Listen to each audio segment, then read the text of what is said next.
Hi అండి, నాలాగా first time ఎవరైనా పులిహోర తినే వాళ్ళు ఎవరైనా ఉంటే కామెంట్ చేయండి. నేను ఎంఏ చదువుతున్నప్పుడు హాస్టల్లో ఉండేదానమాట. మాకు బ్రేక్ఫాస్ట్లోకి పులిహోర పెట్టేవాళ్ళు. సో ఫస్ట్ టైం నేను అప్పుడేనండి పులిహోర తినడం అనేది. సో ఇంకా మాకేమో ఆఫ్టర్నూన్ ఏమో 12:30కి లంచ్ పెట్టేవాళ్ళు, డిన్నర్ ఏమో 7:30కి అలా పెట్టేవాళ్ళు అనమాట. సాయంత్రం అయ్యేసరికి ఇంకా విపరీతంగా ఆకలేసేది. ఏదన్నా డబ్బులు పెట్టి కొనుక్కునేంత అయితే స్టేజ్లో అయితే ఉండేదాన్ని కాదు.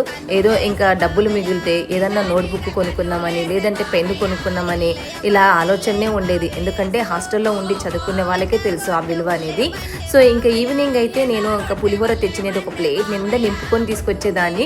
మా రూమ్లో ఉన్న రూమ్మేట్స్కి అందరికీ కూడా తినిపించేదాన్ని. అలాగా మేము స్నాక్ లాగా ఈ పులిహోర తినేదానండి. సో నేను ఎప్పుడైతే ట్రై చేయలేదు పులిహోర, ఎంతున్నా కానీ చిత్రాన్నము లేదంటే లెమన్ రైస్ అలాగా చేసుకునే వాళ్ళమే, కానీ ఇలాగ పులిహోర అయితే ఎప్పుడు నేను ట్రై చేయలేదు. ఈ రోజైతే చేశాను, చాలా బాగా వచ్చిందండి.